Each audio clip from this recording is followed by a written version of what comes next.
Boa tarde, meu nome é Luciano, sou estudante de Engenharia Civil e eu venho apresentar minha pesquisa realizada no Núcleo de Pesquisa e Extensão do Centro Universitário Unicatedral, sob orientação do professor Mestre Wagner, cujo tema é um estudo do comportamento de estruturas biapoiadas em situação de incêndio por meio de simulação computacional.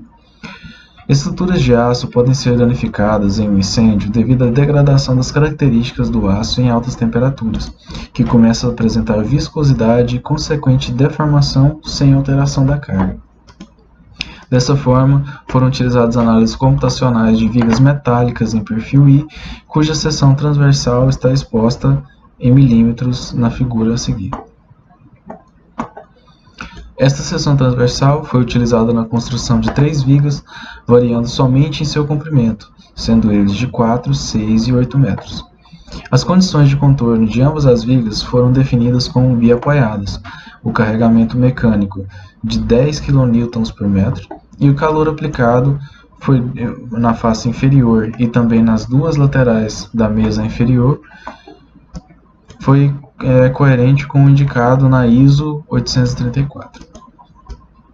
As análises foram realizadas no software ANSYS, que utiliza para tal métodos elementos finitos, e ao fim de uma análise de 2 horas, observou-se que a mesa inferior atingiu temperaturas de aproximadamente 1055 graus Celsius, enquanto a mesa superior não ultrapassou os 550 graus Celsius.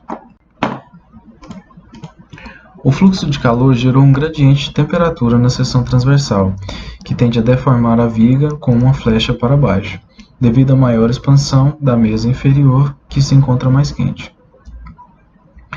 Também se observou um gradiente de temperatura na mesa superior, em que a região mais quente se encontra mais próxima da alma.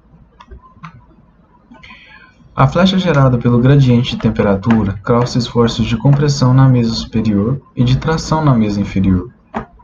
Ao mesmo tempo, o carregamento externo também colabora para a formação dessa flecha, especialmente após o aço atingir uma temperatura em que ele se encontra viscoso. A dilatação térmica, por sua vez, tende a gerar um esforço de compressão na viga, porém de maior valor na mesa inferior, por ser essa a parte mais quente e, consequentemente, mais dilatada. Tudo isso pode ser observado atuando em conjunto na seguinte figura. Nela, também observa-se que a maior tensão de tração se encontra um pouco acima da mesa inferior. Na mesa inferior, a tensão de compressão gerada pela dilatação combate o esforço de tração gerado pela flecha. Os resultados de cada viga foram então comparados a fim de se definir a influência do comprimento no comportamento das vigas. Observando-se a compressão gerada na mesa superior, constatou-se que maiores vãos sofreram maior compressão, uma vez que a dilatação é proporcional ao comprimento. Quanto à tensão de tração, foi possível identificar que em ambos os casos, uma queda muito acentuada ocorre nos primeiros minutos da análise, que se deve ao esforço de compressão gerado pela dilatação, que combate a tração oriunda do gradiente de temperatura e do carregamento externo. Nota-se também que maiores vãos geraram maiores tensões de tração.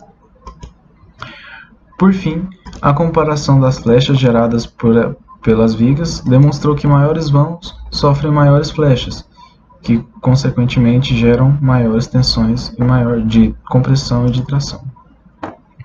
Conclui-se, portanto, que o comprimento do vão afeta diretamente o comportamento de vigas metálicas sob situação de incêndio, de forma que maiores vãos apresentaram maiores tensões de compressão e de tração, bem como maiores deformações.